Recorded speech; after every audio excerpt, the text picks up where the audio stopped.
Hey folks, today we are taking a look at Transformers Cybertron Deluxe Class Thundercracker. Now this is the Hasbro version of this figure. The Japanese version does not have this big Decepticon symbol here on the top of the jet. This is a very nice little plane mode. It is modeled after the Russian I'm going to mispronounce this, the Sukhoi Su-35. Yeah, I don't speak Russian, sorry. It's a very cool little plane mode, and it has these nice little landing gears that I greatly appreciate. Thank you, Hasbro, for doing that. As you can see, like the jet in real life, it does have a slightly curved down nose cone. There is some robot kibble in the undercarriage, but it is all tastefully hidden away as best it can be, though the powder blue on the undercarriage is a little bit weird. Overall, it's a very nice alt mode, and the paint is really cool, though I'm not sure why the orange is so highly done up. That's kind of odd. Anyway, so for his Cyber Planet key, we will plug it into the back of the vehicle mode, and it will pop up this launcher that can move in different directions. And it's supposed to shoot the missile, but it kind of didn't. I'm not going to try. Well, I'll try to shoot it. Oh, that actually shoots a good bit and will shoot across a room. So I'm going to tastefully put this off to the side. Transformation for this guy is pretty easy, actually. First, take the cannon section and fold that all the way out of the way. Then reach up underneath and fold up the landing gears. Take the whole jet engines and take them and flip them down to form the legs and fold these little wings in to the side. Then take the entire front section like this, fold it down and snap it into place. Reach underneath and unpeg and fold out his other arm like that.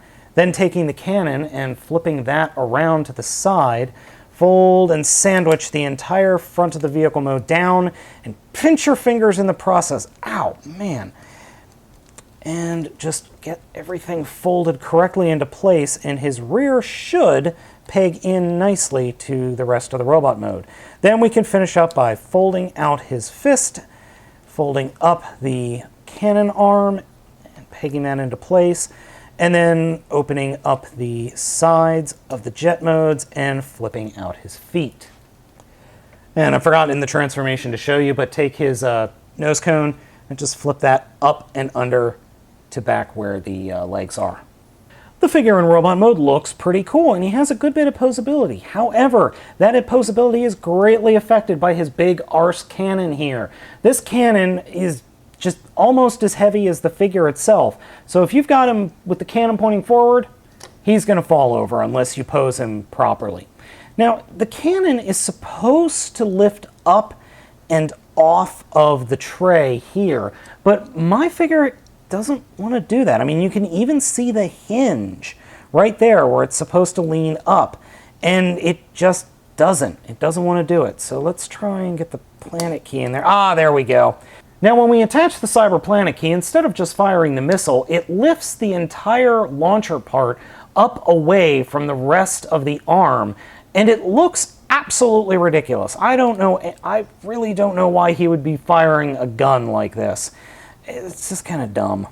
The figure's head sculpt is pretty cool, but it kind of screams generic Cybertronian rather than Thundercracker, or as he's been repainted into Skywarp and Dive Bomb in the movies.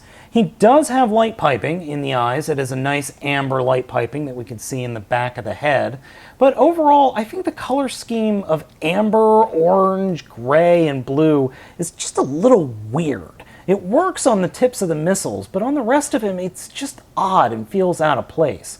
Overall, though, the figure is okay. He does suffer from a little bit of looseness, just from the fact that I think they used a little bit of crappy plastic with this guy. And this arm hinge here just does not want to stay in place. Posability-wise, head is on a swivel, arms, or I should say right arm, swivel, and then a hinge, and then a swivel underneath that for the shoulder. Elbow bends at 90 degrees, but it is a little bit tight. Oh, I'm not going to force it. I don't want to break it. Shoulder on the left arm is a swivel and then a series of swivels and hinges for the giant cannon. Hips are on ball joints, swivels underneath that, knees, and then double hinge for the feet. However, he would have even more stability problems had he had smaller feet. I was kind of worried about that when I first got this guy. It's not a bad figure by any means, but it does have some major issues with it, chiefly just the fact that he's horribly top-heavy thanks to the gun. And I would like to see the wings fold up a little more. That's just personal preference of mine. But overall, he's not awful. He's just okay. I'm not trying to be mean or be bad or be hashing on the figure, but all the kibble and the gun get in the way of the figure posing at all. So you really can't pull off any poses with him because he can't stand up straight most of the time. So he's not an awful figure. He's just not a very good one either.